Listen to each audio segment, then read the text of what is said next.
Webcams are very common nowadays because of the trend in casting games and social media apps, and due to the pandemic where work and school are done remotely from home. Almost everyone needs webcams now, and there are lots to choose from. Everyone wants the best quality, but not everyone has the budget.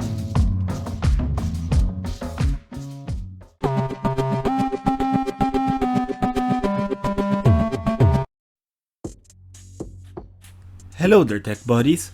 Welcome to Tech and Things. This channel is created for product unboxing, product review, and preview of gadgets that we already have in our house or further tech that we want or interested in. As I've said a while ago, there are a lot of webcams out there in the market. Choosing the best fit for you will depend on the resolution you want and the budget that you have. For this content, we will review the REDRAGON Fobos GW600 Webcam specs, features, and performance. REDRAGON is somehow a mainstream brand and they are mainly focused on gaming items, especially for computer peripherals. I bought this from DataBlitz, but you can also buy it online via Lazada and Shopee. I bought this for 895 pesos, roughly $18. It has a 720p HD resolution and advanced optical lens with fixed focus and light correction function. As per REDRAGON's website, the webcam will get the picture fixed focus whether in light or dark environments. It has two MEMS microphones which provide HD audio. It also has an anti-jamming stereo microphone that will make communication clear and stable. The camera features 360 degrees flexibility when it comes to positioning and rotation.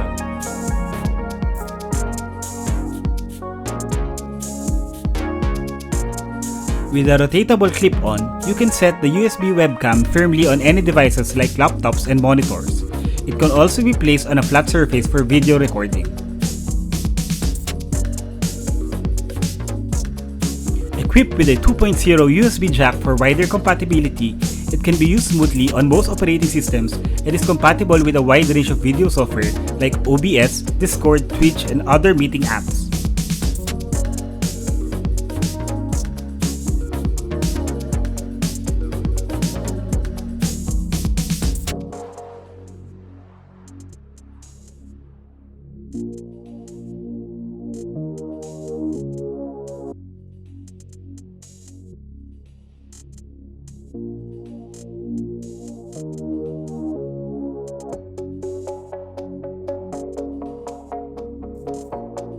It was packaged in a simple way, although the box looked premium.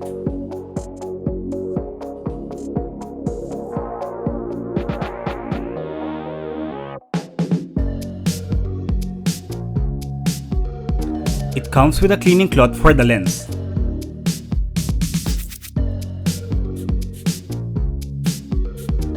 It also comes with a REDRAGON sticker just like other brands. And a colored copy of the user's manual.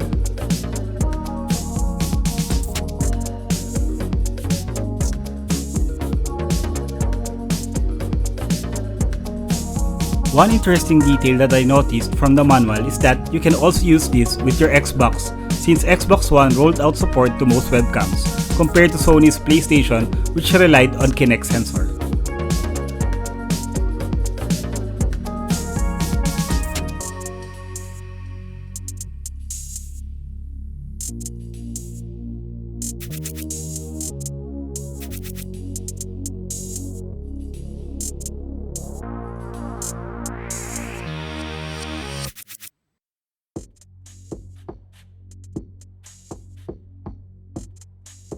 As you can see, the lens in the webcam front is protected with plastic film during shipping.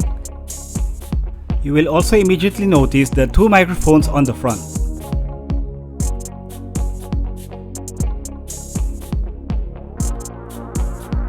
The GW600 webcam is rated at 5 volts 180 milliamps.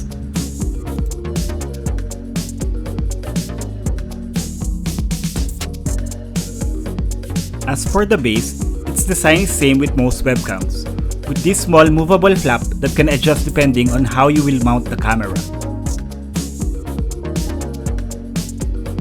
On the bottom part, they designed it to be mountable to a tripod, which I find useful for some complicated mounting setup.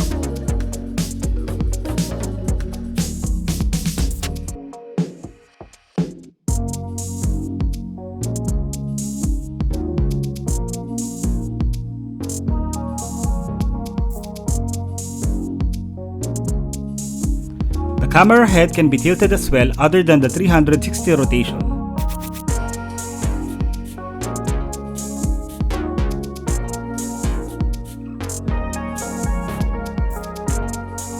For the installation, it is very simple. Just widen the monitor mount assembly and gently fit it against your laptop monitor.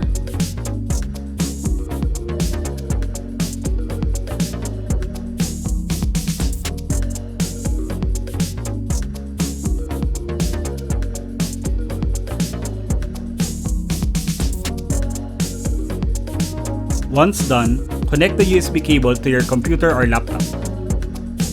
And once connected, it will be automatically installed in your computer, in this case for a Windows 10 operating system. A red LED also indicates that the camera is already on. Wait until the driver installation is complete.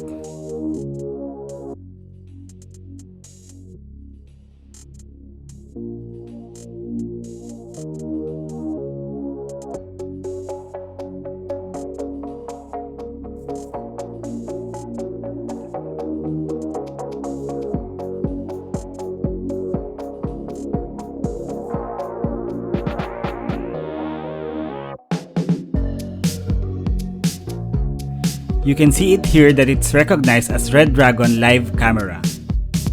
For the operation, as I've said, the red LED indicates webcam power status. When the camera is in use, the green LED will light up.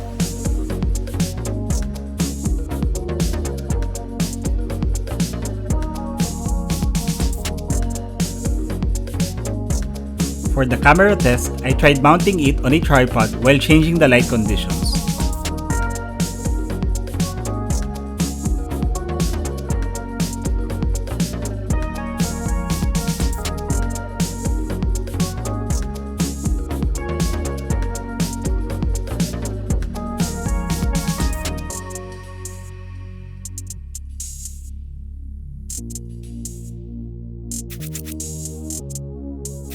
You can see here that comparing both conditions, the ring light setup produced better video quality, but the color is a bit washed out. The normal room lighting is okay and would be brighter if you are near a window during the day.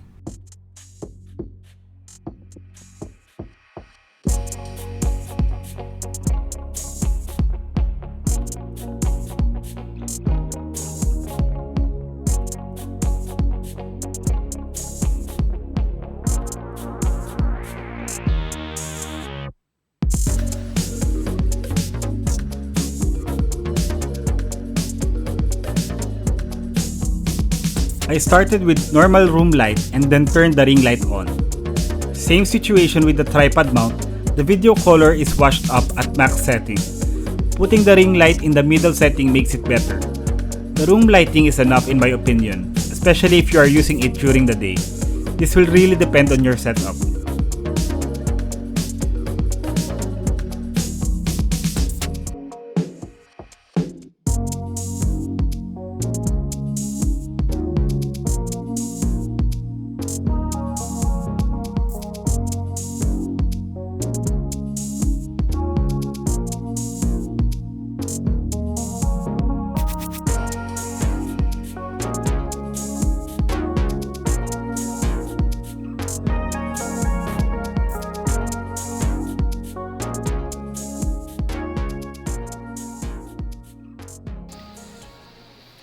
Here's a sample recording.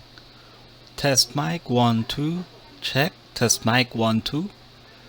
Test mic 1 2. So this is the REDRAGON GW600 Phobos model, which is 720p in resolution. In summary, the REDRAGON Fobos GW600 Webcam is a good buy considering the quality of video and audio output. It's not that expensive compared to those Logitech and other mainstream brands, and it's also more affordable compared to the webcams with the same specs and quality. If you're looking for a higher resolution and you have more budget, you can avail the REDRAGON Hitman GW800 with Full HD 1080p resolution. Stay tuned for new content on our channel for more tech and things. Don't forget to like, share, comment, and subscribe.